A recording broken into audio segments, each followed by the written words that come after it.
the third year of my college, you had to produce a college film, and I couldn't think of anything to do it on. I couldn't think of an original story, anything that kind of grabbed me and pulled me in. And a lot of other of my peers or everyone else was finding stuff they were passionate about, and I'm like, what's wrong with me? I can't find anything to do. And time was running out, and we were now into January, and I was graduating in June. I had to get going. I had to make a movie. So I had been given the option in one of my lectures to do a creative essay, and in the creative essay, as opposed to doing it about whatever you were going to the lectures about, you could either do it based on the lectures you'd attended, or you had the option to do a creative essay instead. So I looked at the creative essay, what the choices were. One of them was to talk about your father or mother. So I started writing a paper about my father, and then maybe, I can't remember how long it had to be. It had like 1,000 or 5,000 words or something like that. But partway, a few pages in, I realized that I wasn't writing about my father. I was writing about my stepfather. And the reason I wasn't writing about my real father is because my stepfather was the father I grew up with, that I kind of had the memories of. And it wasn't until I was 13 that I found out he was my stepfather. So up until 13, never questioned that this guy was just my father, and he just was really hard on me because I was the eldest, and that was the reason he was as hard on me as he was. He was pretty rough. And partway through this essay, suddenly it dawned on me that no, this isn't my father. My father is actually somebody else. And that I started talking about the day that I found out that he wasn't, the circumstances that led to my discovering that my father was actually somebody I'd never met. And in the writing of it, it unlocked lots of doors. Some of the doors were memories of my mother telling me about family members that didn't fit in my family, like my Auntie Betty, who I remembered clearly, and my cousin Daniel, who I remembered clearly from my childhood, but they didn't. Were they like, your fake Aunt Betty, the neighbor, 2 doors down, your Aunt Betty who lives, your neighbor, or a real aunt? And I always thought she was a real aunt, but I couldn't figure how she fit in my family. And it turns out, she's my real father's sister. And she ended up moving to Australia when I was young, and my father had moved to Australia when I was much younger, and that's why I had never met him.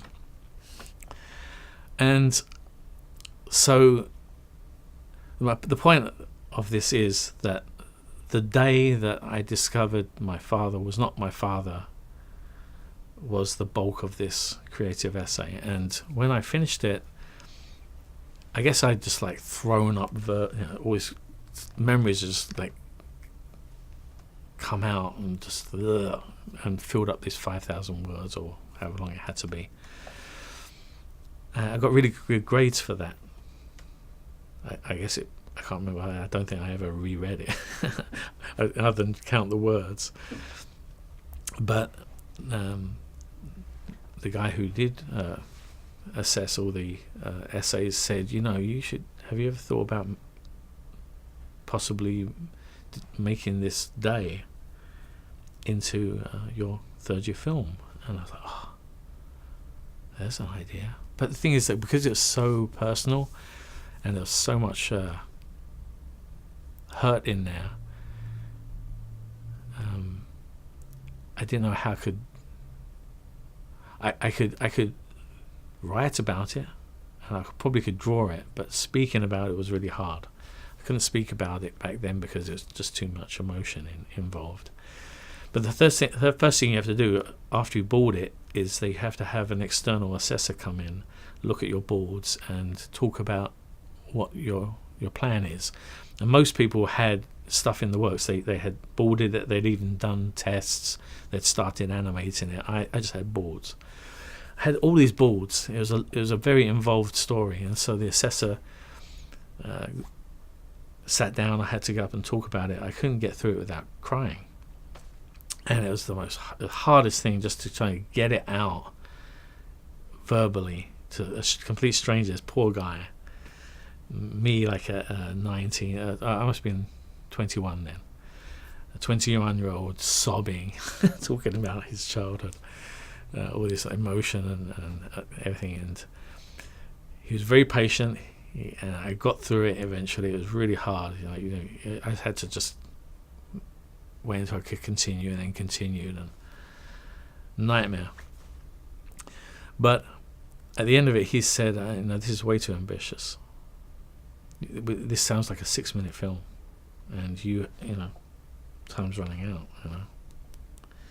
It's January, February. You've got to be done in 3 months. This is like a 6-minute animated movie you're talking about, and you by yourself have to do it. I was like, I couldn't think of anything to cut out. There was nothing in the boards.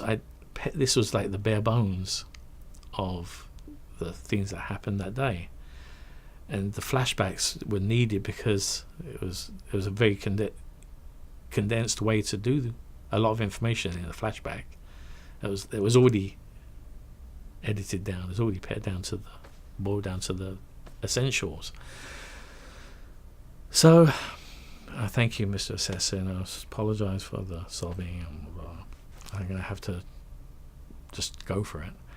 And so I dove in, and this 6-minute film, which was like impossible to make, ended up a 10-minute completed film. It's like, screw you, I'm going to do it.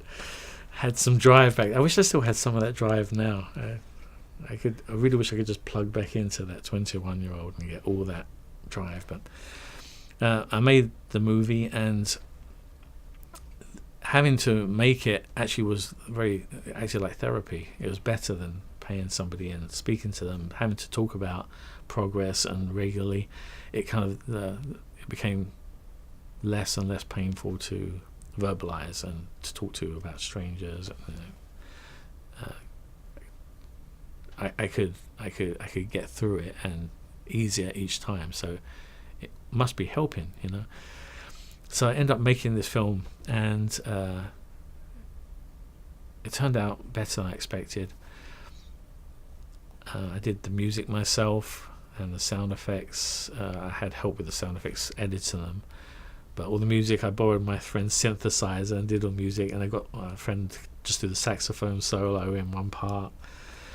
And got this movie out, and I didn't even think about my mother coming for the graduation, having to see this really hurtful movie. And it never even occurred to me. I was so absorbed in the making of the movie that her coming along and having all this stuff from the past just thrown up in front of on the screen in front of everybody, and she's in the movie. So that was hard. That was as hard as pitching it, probably even harder than pitching it to that original external assessor was. And I had to tell her that that the whole experience was a help for me. It wasn't a hurtful thing. It was talking about hurtful things, about hurtful memories, but in the talking of them, it packaged them and boxed them and put them in my memory somewhere that was non-harmful, because the whole recollection was a weird experience in itself. It's like if you've ever been and had your wisdom teeth out. I had my wisdom teeth out, and they said, you're going to have to put you under for this. And I thought, oh, that sounds fun. We get to sleep for a little while. And they did the countdown, 10, 9, 8, and I was like, I've seen this in movies. I don't feel in any way, shape, form tired. this is not going to work. 6, 5, 4. I remember it 4, and I don't remember anything. It went 4, and next thing it went 10, 9, 8, 7, 6, 5, 4. Wake up. It was just like that. It was that immediate. I'm like, what? Are we not doing it? And I know it's done. It's not like falling asleep. It's like someone had just taken that whole part of your life, all those hours, and just removed them, and you had the abridged version. And so the countdown ended with wake up, and it was done, and your mouth was sore. That's the only way I can kind of describe remembering these memories, because I guess as a kid, anything that's hurtful and that doesn't make complete sense or doesn't conform to the lives that you're comparing your life to, which are all your friends' lives. You see how your friends live, and that's your comparison. That's how you gauge your life. How they're treated, you kind of gauge how you're treated, and you kind of see similarities or differences.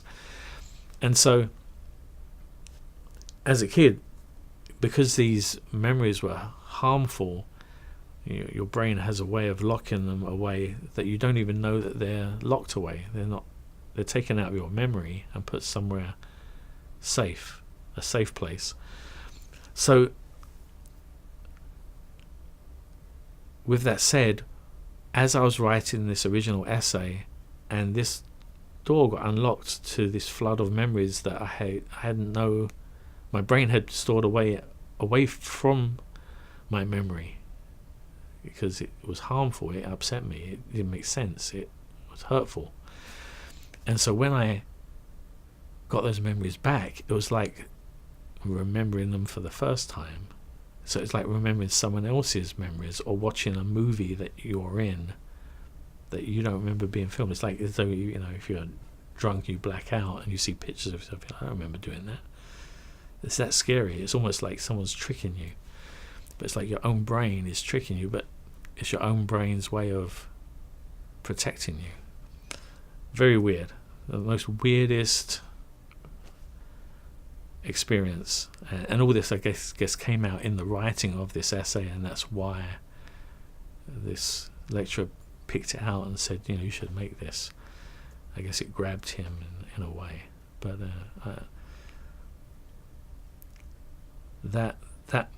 the making of that movie got me my first job, and my first job got me to ILM in another story. And so it's all part of these crucial steps that led from me being just like Luke Skywalker, a farm boy in the middle of Tatooine. I'm in Raynham, Essex in England, where nothing ever happens. It rains, and you get buses, and that's about the highlight of living in Raynham. It was like there wasn't much to do there. I was happy, but I didn't really see a life outside of Raynham. In England, when I came to America, I realized people moved away from their hometowns a lot more readily than they do in England. A lot of people that, if you grew up in Raynham, you lived in Raynham, or you lived close to Raynham, like in Hornchurch or Upminster or somewhere close by. You didn't move that far away. You were always kind of local.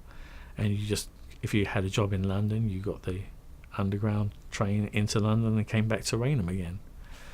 And so that's why I couldn't ever see myself ever being in America, working for George Lucas, working on Star Wars, doing something with my art that was benefiting Star Wars was not even a dream back then. It was like this weird impossibility that I wouldn't have even considered. So strange